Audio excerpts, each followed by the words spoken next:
Iba niya, Mr. Maravillas, many times lumalabas yung ganyang kwento. Bakit kasi hindi pa pinapalabas yung yung warrant of arrest para kay Bato de la Rosa? Wait lang po. Ganyan talaga po ang proseso. Tinichimpo po sa tamang panahon. Sabi ni Raymond Mong Palatino, Secretary General ng Bagong Alyansang Magabayan or Bayan. She is a lawyer niya. She knows that her statement can be used by the court, but her arrogance and sense of entitlement prevailed that she felt she could say whatever she wanted to say. Ito yung sinabi ni Pulong na sinagot naman po ni Jose Claire Castro. To all kidnappers of my father, I will make sure that you will pay for this crime that you have committed. Sabi ni Jose Castro, hindi tayo dapat natatakot. Nagpapagang mga balita at pagtalakay sa mga isyu na lipungan. Bulsa! Opinyon, banat at paglalantad sa katotohanan. Bulsa! What you see is what you get. You decide. Ito po mga kababayan, si Dante Maravillas. Ito po yung balita ngayon na pwedeng umikot ang tumbo ni Bato de la Rosa. Ano niya yan, Mr. Maravillas? Para kasing tinatakot na naman po ni Attorney Cristina Conti. Itong si Bato de la Rosa. Ayan po, sabi dito, ICC prosecutors may seek Bato arrest while court awaits Duterte fitness test. Sabi ni Attorney Cristina Conti, ICC Assistant to Counsel. Iba niya, Mr. Maravillas, many times lumalabas yung ganyang kwento. Bakit kasi hindi pa pinapalabas yung yung warrant of arrest para kay Bato de la Rosa? Wait lang po. Ganyan talaga po ang proseso. Tinichimpo po sa tamang panahon. At ang mga balitang ganito po, ang tingin natin, parte ito ng pagkondisyon sa isipan ng mga tao at saka po ni Bato de la Rosa na palapit ng palapit ang kanyang pakikipag-reunion kay Digong na miss na daw niya. Miss na, hindi ka man pumupunta doon. Buti nga si Amy Marcos pumunta doon na laking tulong mga kababayan sa naging desisyon ng ICC na huwag pagbigyan yung interim release. Kasi yun ang patunay, ma-impluensya. Ma-impluensya pa rin si Digong. Pati yung kapatid ng Pangulo, impluensyado. Diba? Maganda yung naging epekto. Tapos inihintay natin mga kababayan sana, ito mga Duterte senators na magsalita, ikondina yung ginawa ng ICC at tawaging inhuman at violation ng human rights. Wala nang magsalita. Pati si Sara ayaw magsalita. Nadala siguro. Tahimik lahat mga kababayan yung mga Duterte senators. Sabi ni Attorney Conti, this issue could actually proceed independently of a warrant of arrest against Bato or others. Because at this point, the prosecution is just sitting around and waiting for results. Wala po siyang ginagawa. This after the ICC indefinitely postponed Duterte's confirmation of charges hearing, originally scheduled on September 23 due to the defense team's claim the former president is not fit to stand trial. So sabi po ni Attorney Conti, currently yung ICC nakikipag-usap sa mga health experts para ma-discuss yung kondisyon ni Digong to determine if he is indeed incapable to stand trial. ICC has also received Duterte's test results, including one from a psychiatrist. So, malapit na mga kababayan ma-booking yung mga palusot ng pamilya Duterte. Official result ng examination. Kaya galit na galit sila. Bakit niya ginagawa nila itong walang paintulot sa amin? Bakit gagawin yung paintulot sa inyo? Na hindi naman po minor de edad si Digong.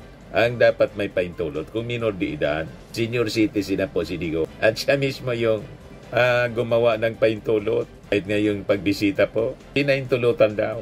At parte yun ang obligasyon, responsibility ng gobyerno. Na-check ang kalagayan ng isang Filipino. Di ba? Yung pagbisita ng mga embassy officials, maisahan ninyo. Sige, kwento ninyo ng kung ano-ano. Pagkatapos, bangga-bangga man yung kwento. Iba yung kwento ni Sara, iba naman yung kwento, mga kababayan, ni Elizabeth Zimmerman. Bangga-bangga yung kanilang kwento, mga kababayan. Iba yung kwento ng abogado, iba yung kwento ni Sara. Sakit ng ulo si Sara, mga kababayan sa abogado. Ayan tuloy, na-deny. Kaya sabi ng bayan, ICC rejection highlights Sara Duterte's arrogance, entitlement. Effective po yung mga statement ni Sara. Sabi ni Raymond Mong Palatino, Secretary General ng Bagong Alyansang Makabayan or Bayan, she is a lawyer niya. She knows that her statement can be used by the court, but her arrogance and sense of entitlement prevailed, that she felt she could say whatever she wanted to say just to be able to flex in project their family's political influence. Sa kakayabang po, walang patutunguhan po ang sobrang kayabangan. Malinaw po ang sinabi ni King Solomon sa Proverbs 16:18, pride goes before destruction and a haughty spirit before a fall. Si Sara ayaw makinig. Ayaw makinig sa advice. Gusto niya yung naisip niya. Tira lang ng tira para masatisfy yung ganyang pagiging arugante at mayabang. Masaya sa doon. Ang hindi niya alam, habang ginagawa niya yon, pinapahamak niya yung ganyang tatay. Ayun na nga po yung nangyari. Ngayon, balikan natin yung ICC, yung sinabi ni Atty. Cristina Conti.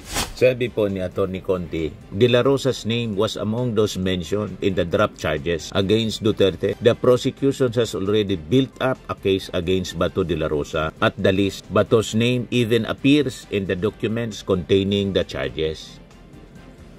While the names of the 8 others were redacted in the publicly available version of the ICC document, sabi po ni Conti, it shows that at least 2 were police officers. 1 was an appointed official, 1 was close enough, and another 1 was a friend. These 8 players are also considered among the most responsible.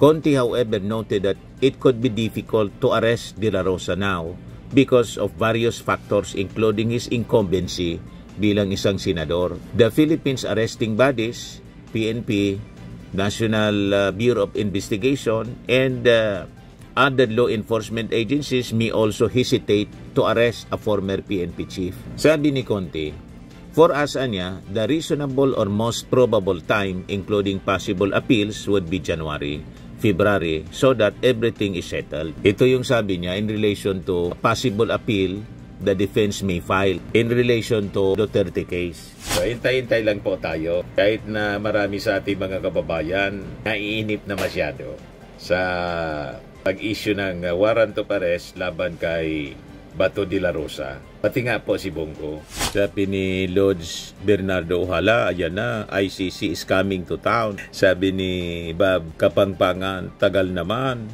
Sabi ni Linal Resli Paksay, forthwith po sana, sir, madam.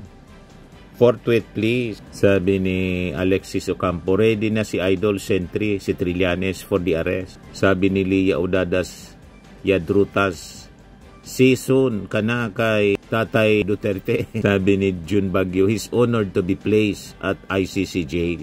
Sa totoo lang, magandang nandun siya kasi may kausap na kahit papano si Digong. At anyway, kung hindi sila guilty sa crimes against humanity, di mabuting malinis nila ang kanilang mga pangalan. At maswerte sila, mapalad pa rin sila kasi binibigyan sila ng due process, the right to be heard. Pero yung mga victims po ng AJK, wala na. Lahat na kaluluwa. Ito yung sinabi ni Pulong na sinagot naman po ni Jose Claire Castro. To all kidnappers of my father, I will make sure that you will pay for this crime that you have committed. Sabi ni Jose Castro, hindi tayo dapat natatakot o lagi na lamang nabubuhay sa panako. Kasi yung ating Pangulo, tinatakot nila, pati ng mga DDS. Takotan niyang pumunta sa Davao. Anong takot? Nandun na yung ating Pangulo para tumulong. Yan yung ating Pangulo. Sa Davao, mga kababayan, ini-inspeksyon yung TED City na nilagay ng DSWD. So, di ba? Para sa mga nalindol. Mga nalindol sa Davao Oriental.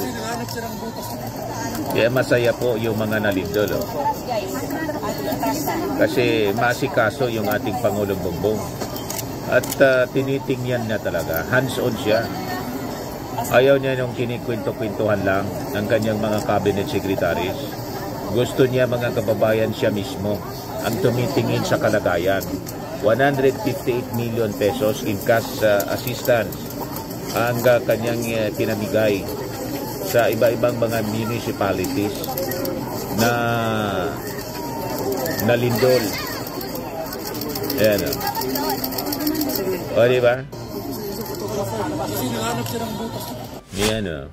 Morag na napod mo graduate diriya sa Davao Oriental. God bless PBBM. Sabi ni Sylvester Tomala, kaway-kaway pa, morag will come. Sabi ni Avelina Santos, the most important is he is giving his support and respect to the victims of the earthquake. Yan ang yan ang Pangulo. Ito galing sa sa Presidential Communications Office. Sama-samang tulong ng pamahalaan para sa muling pagbangon ng Davao Oriental na mahagi ang Office of the President ng mahigit 158 million na po dinagdagan na tulong pinansyal sa lalawigan ng Davao Oriental, kabilang ang mga lungsod at bayan na labis na apektuhan ng kalamidad. Pinangunahan ng Pangulo ang pamamahagi ng tulong upang matiyak ang mabilis na pagbangon sa mga naapektuhang residente. Nagbigay din ang DSWD ng 10,000 pesos na cash assistance sa mga pamilyang may totally damaged houses. Pati na rin ang hot meals mula sa mobile kitchen program at family food packs. Personal din kinumusta ni PBBM ang pamilyang evacuees sa Barangay Central, Tarragona upang alamin ang kanilang kalagayan. Kaya kita ninyo, kitang-kita sa mukha ng mga nalindol, masaya sila. Kahit sila nalindol, masaya pa rin kasi binisita sila mismo ng ating Pangulo. Nakipagkamay. Nabibigyan ng pag-asa ang ating mga kababayan kasi personal silang kinakausap. Tingnan mo, walang kalungkutan sa kanilang mukha kahit nagiba yung mga bahay nila. You see? At ito, miniting ng ating Pangulo yung mga officials. Sabi dito sa report ng GMA, President Marcos met with officials from the local government and national agencies in Davao Oriental to discuss ongoing response and recovery efforts following the earthquakes. Governor Nelson Dayanghirang presented updates on the damage to infrastructure in houses as well as the number of families affected. While agencies such as the DSWD, DOH, and OCD reported an ongoing and planned assistance, Marcos also outlined the national government support for rebuilding the homes of displaced families. Meantime, sa mga tents muna sila ng DSWD kasi hindi pa pwede silang bumalik sa kanilang mga bahay dahil sa sunod-sunod na mga aftershocks. Sunod-sunod yung mga aftershocks na tumatama po. Iba ka madaganan sila. Hindi pa tuluyang nagiba yung kanilang bahay, baka sa mga aftershocks magiba at yun ang tumabon sa kanila. Kaya importante sa lindol, may tent city na linalagay hanggang maging stable na. Then comes now the rebuilding. Pabahay, ipapatayo agad-agad para po sa kanila. Ganon. Firmax Firming and Lifting Cream, pinapahid po sa mga pulses in affected area. Mainam po sa paninigas ng mga kaso-kasuan. Ito naman po, Automax Radiant Serum. Sa mukha naman yung application, anti-aging po siya. You will look 10 years younger than your age. Sa mga cancer patients naman po, baka lang gusto ninyo itong itry. Neng siya red mixed fruit drink. Hindi mo po siya gamot, food supplement siya. Kaya lang, gawa siya mga kababayan sa goji berry. Yung goji berry may anti-cancer properties. O ngayon, yung mga inquiries ninyo, dumiritso na lang kayo sa aming messenger sa Facebook para masagot namin agad. Ayos pa? Ayos na ayos niya, Mr. Maravilla. Sa mga naghanap po ng malinis and spacious fitness gym, pumunta lang po kayo sa aming Colossal Fitness Gym. May Grab car rental din po kami. But anyway, ito po pala yung aming bagong product na binibenta online. I am worldwide amazing pure organic barley powdered drink mix from Australia. Negosyo to ng aking anak na architect entrepreneur Riz Maravillas. Ayan po. Kontakin na lang po ninyo siya, Riz Maravillas on Facebook. Ang mga health benefits niya, boost immunity, improves digestion, enhance energy levels, packed with antioxidants, prevent cancer. Ito naman po yung bago naming product na binibenta online. Eye Glow Serum, whitening po siya. Tingnan ninyo yung epekto sa aking anak na architect before and now. Yung mga inquiries po ninyo, dumiretso na lang kayo sa kanyang Facebook account, Riz Maravillas.